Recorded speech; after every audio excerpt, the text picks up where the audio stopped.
સ્ટાફગણ તથા વિદ્યાર્થીઓ, good morning. અધ્યાય 4 જ્ઞાન કર્મ સંન્યાસ યોગ. એનો શ્લોક છે 25, 26 અને 27.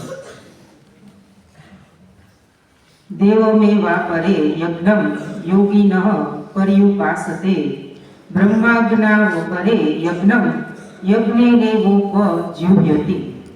બીજા કેટલાક યોગીજનો દેવતાઓની પૂજારૂપી યજ્ઞનું સમ્યક પ્રકારે અનુષ્ઠાન કરે છે, જ્યારે અન્ય યોગીજનો પરબ્રહ્મ પરમાત્મા રૂપી અગ્નિમાં અર્થભેદ દર્શન રૂપી યજ્ઞ દ્વારા જ આત્મરૂપી યજ્ઞનો હોમ કરે છે.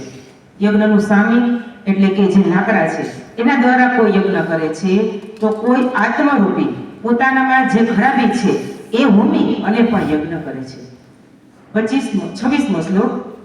સોત્તાદીની ઇન્દ્રિયાણ્યે સંયમાગ્નિ જુહ્યતે શબ્દાદીન વિષયાનન્ય ઇન્દ્રિયાગ્નિષુ જુહ્યતે. અન્ય કેટલાક યોગીઓ સ્રોત વગેરે સઘળી ઇન્દ્રિયોને સંયમ રૂપી અગ્નિમાં હોમે છે. તમારો જે વિકાર છે એને પણ ભવનમાં હોમી દેવો જોઈએ.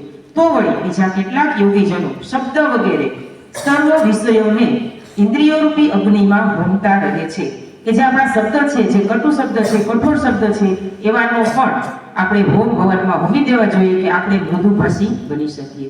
27મો શ્લોક. સર્વાણીન્દ્રિય કર્માણિ પ્રણકર્મણિ ચાપરે આત્મ સંયમ યોગાગ્નો જુહ્યતે જ્ઞાનદીપિતે.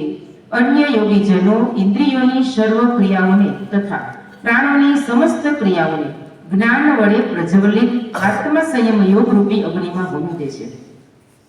એટલે કે જે જ્ઞાન છે એને પણ હોમી દે છે, કે જે નિર્વિકાર અને આ જીવ છે એને છેલ્લો જીવ માને છે. જો આકાર વિકાર કાંઈ ભરત છે ને, ભારત નામ કેના ઉપરથી પડ્યું? તો કે ભરત નામની વ્યક્તિ ઉપરથી. તો એ ભરત કેવો હતો? તો કે જળ ભારત હતો.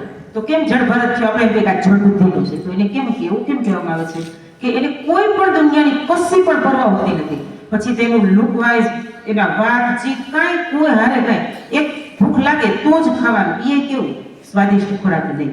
અને એને આગલા જન્મના આસક્તિ રહી ગઈ હતી, એટલે એને ફરીથી જન્મ લેવો પડ્યો. જો પુનર્જન્મ ન જોતો હોય, ગીતામાં શું કહે છે કે તમારે આસક્તિથી રહિત રહેવાનું. લૌકિકમાં છો તમે, દુનિયામાં છો, પણ લૌકિકથી આગળ રહેવાનું, મારું નહીં કરવાનું. તો તમારો આ જીવ છે આ છેલ્લો જન્મ મળે, નહીતર 84 લાખ યોનિમાં ફરીને આપણે ભટકવું પડે છે. ઓકે.